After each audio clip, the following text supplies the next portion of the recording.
लोकसभा आम चुनाव चल रहा है। 4 चरणों का चुनाव समाप्त हो चुका है। मौसम के साथ साथ बल्कि इससे भी तेजी से चुनावी सरगर्मी तेज हो गई है। सभी प्रत्याशी दमखम के साथ जनसंपर्क अभियान बढ़ा दिया है।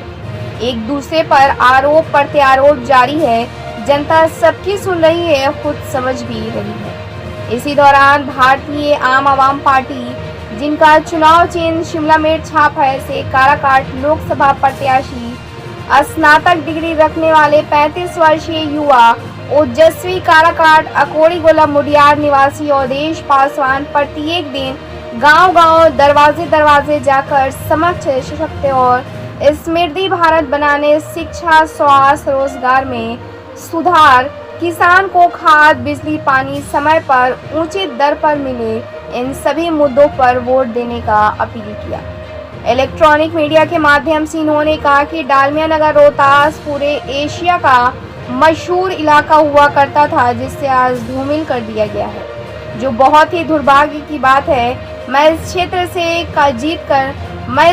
से जीतकर औद्योगिक क्रांति लाने का काम करूंगा। भाजपा, जदयू, राजद पर भी हमला बोला।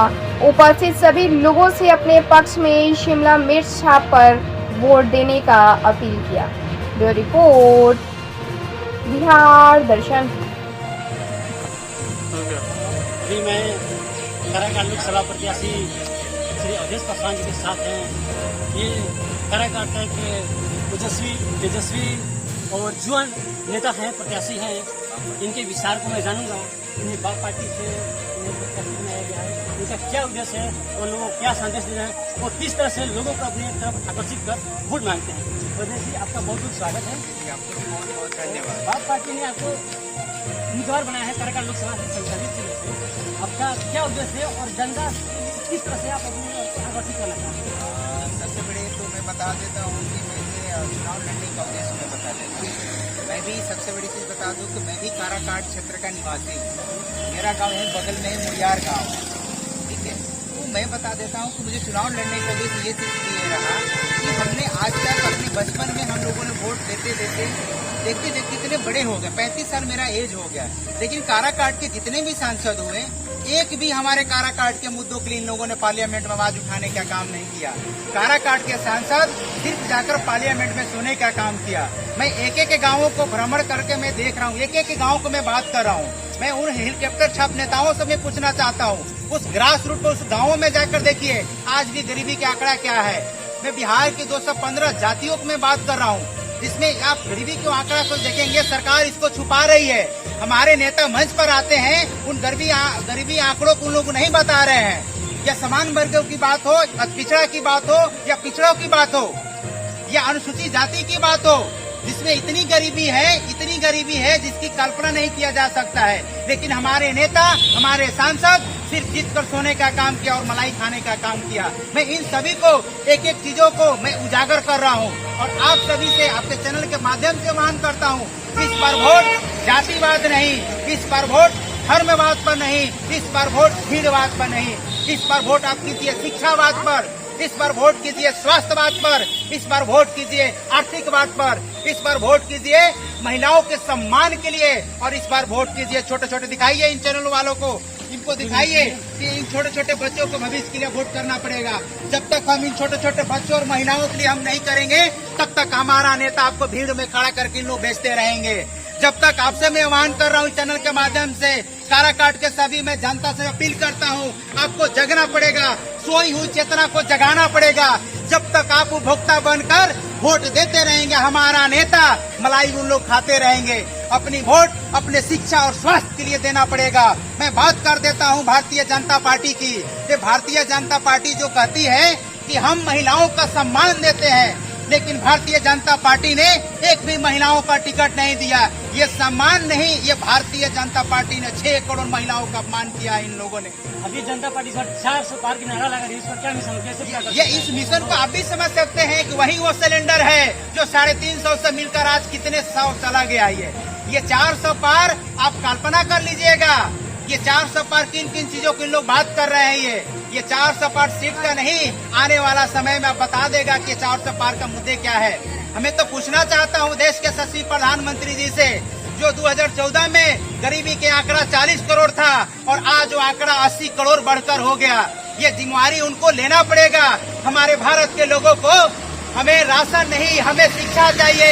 हमें शिक्षा दे दो, हम अपने पढ़ लिख कर अपने बच्चे को हम अपने सक्षम बना लेंगे और हमारा बेटा और हमारा समाज के लोग एक एक वर्ग लोग हमारे कमाकर हम अपने आगे कौम को हम आगे बढ़ा सकते हैं। दोस्तों, तो मैं आपसे अपील कर रहा हूँ कि मैं अगर बेटा आपका यहाँ का गांव का मुड़ियार का सांसद एक किसान का बेटा अगर जीतता है तो इस बार मेरा एक ही स्लोगन है, इस बार सक्षम भारत, सशक्त भारत और समृद्ध भारत के साथ में अब चुनाव में लड़ रहा हूँ। इन सभी मुद्दों के साथ में चुनाव लड़ रहा हूँ।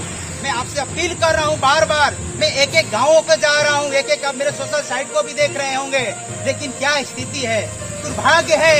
ये कमी उन नेताओं का भी नहीं है, कमी हम और आप सभी का भी है। आप सभी को जिम्मेवारी लेना पड़ेगा। जिस तरह से प्रतिपक्ष में भूमिका होती है, वो सवाल पूछता है, आप उन सांसदों से सवाल पूछना पड़ेगा जो आज तक आपने उन लोगों को जिताकर वोट दिया है, जो आपको इस हालात को लाकर खड़ा किया है। इसका जवाब उन नेताओं से भी पूछना पड़ेगा। वो कौन है जो लोग जो हमारे आज काराकाट संसदीय क्षेत्र को इस तरह कलाकर मुहिम को खड़ा कर दिया वहाँ पर। ये मैं बात करता हूँ आदरणीय उपेंद्र कुशवाहा जी से। उन्होंने एचआरडी मिनिस्टर रहे हुए हैं, मानव संसाधन मंत्री। इतना बड़ा मानव संसाधन मंत्री मिलने के बावजूद हमारे काराकाट क्षेत्र के लिए इन्होंने क्या किया? एक भी कॉलेज, एक भी यूनिवर्सिटी, एक भी रिसर्च सेंटर इन्होंने काम नहीं किया।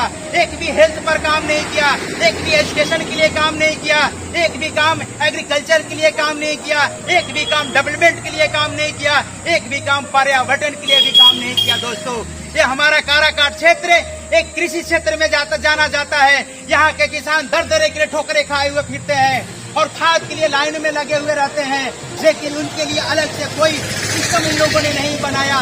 पार्लियामेंट में सिर्फ इन लोग जाते हैं और पार्लियामेंट में जाकर सिर्फ खाली सोने का काम करते हैं। दोस्तों, मैं इन सभी को मुद्दे के साथ एक एक लोगों को जन अवेयरनेस के तौर पे मैं एक क्रांति के रूप में लाने का मैं काम कर रहा हूँ। दोस्तों, आप सभी युवाओं से भी अपील है, आप युवा पत्रकार हैं, इन मुद्दों को पूछिए।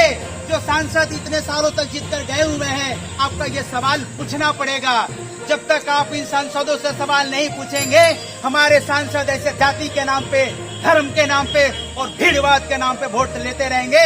हमारे आने वाली पीढ़ी, आने वाला बच्चा, किसान, मजदूर, कमरेरा को हकों के लिए लोग आवाज नहीं उठाएंगे। और आपका बेटा ये अवधेश पासवान पार्लियामेंट में जीत कर जाता है। यहाँ काराकाट के एक एक मुद्दे को मैं पार्लियामेंट में उठाऊंगा। शिक्षा की बात हो, स्वास्थ्य की बात हो, बच्चों की बात हो, महिलाओं की बात हो, यहाँ की लेबर एंड रिसोर्सेज की बात हो, इन सभी मुद्दों के साथ मैं कोशिश करूंगा कि सभी वर्गों के लिए हमारा बच्चा पढ़कर दूसरे देशों में जाकर रिसर्च सेंटर में जो अपने आप को रिसर्च करे। वो फिलोसॉफी में बात करता हूँ जो हमारे देश का, भारत का नागरिक बनकर हमारे देश को सेवा करेगा। दोस्तों, मैं इन अपीलों के साथ मैं भारतीय आवाम पार्टी का मैं उम्मीदवार हूं, जिसका पार्टी बाप पार्टी है, हमारे राष्ट्रीय अध्यक्ष उमेश सिंह है। मैं इन अपीलों के साथ मैं भारतीय आवाम पार्टी का मैं उम्मीदवार हूं, जिसका पार्टी बाप पार्टी है, हमारे राष्ट्रीय अध्यक्ष उमेश सिंह है। मैं इन सभी को मैं एक एक चीजों को मैं बोल रहा हूं। दोस्तों, आप सभी आए और मैं अपील करता हूँ आपको चैनल के माध्यम से, चुनाव चिन्ह मेरा शिमला छाप है। वो शिमला छाप एक कृषि को बढ़ावा देगा, हमारे किसानों के लिए बढ़ावा देगा। आपसे अपील करता हूँ, आप सभी जगिए, आपको जगना पड़ेगा, तभी तक हमारा काराकाट क्षेत्र का विकास होगा। फैक्ट्री के बारे में आपका क्या उद्देश्य है? बंद हुआ, उसमें बहुत से लोग प्रभावित हैं, आप इसके बारे में क्या कहना चाहिए? मैं डलमिया नगर फैक्ट्री की बात कर दूं, ये हमारा जो डलमिया नगर फैक्ट्री है, ये हमारा रोहतास का पूरा एशिया में नाम जाना जाता था, एशिया में नाम जाना जाता था। लेकिन इन नेताओं के चलते आज हमारा एशिया में नाम को भी इन लोगों ने धूमिल कर दिया। आज जो एनडीए की जो सरकारें हैं, यहाँ के लाइन से सरकारें रही है, कि जिसमें आरजेडी के बात करता हूँ, जेडीयू के बात करता हूँ, बीजेपी के बात करता हूँ, लेकिन हमारे लिए काराकाट के क्षेत्र के लिए इन लोगों ने औद्योगिक कल कारखानों खोलने के लिए इन लोगों ने काम नहीं किया।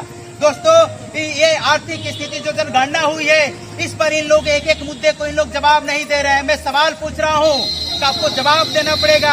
हमारी शैक्षणिक स्थिति क्या है, हमारी आर्थिक स्थिति क्या है, लेकिन इन लोग आर्थिक स्थिति पर इन लोग चर्चा नहीं करते हैं। हमेशा इन लोग मुद्दे को डाइवर्ट कर दे रहे हैं, एक एक मुद्दे को डाइवर्ट दूसरे रूप में कर दे रहे हैं। दोस्तों, मैं निश्चित तौर पर और आपका बेटा और आपका भाई अगर जीतता है तो औद्योगिक क्रांति के लिए मैं पॉलिसी लाने का मैं काम करूंगा और पुनः एक बार काराकाट को और रोहतास को एशिया में फिर नाम लाने का मैं काम करूंगा।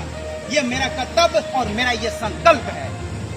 भी आप लोगों ने सुना बाप पार्टी के उम्मीदवार श्री अवधेश पासवान जी कितने जोश कितने उमंग से अपने बात विचार को रखा और एक बताया कि अगर मैं यहाँ से जीतता हूँ तो शिक्षा, स्वास्थ्य, रोजगार के सब मुद्दे पे मैं अवश्य काम करूंगा, क्योंकि एक शिक्षित युवा है, इनके अंदर बहुत जोश है, बहुत उमंग है, इनका हौसला जज्बा लग्न है देश सेवा प्राप्ति करने के लिए।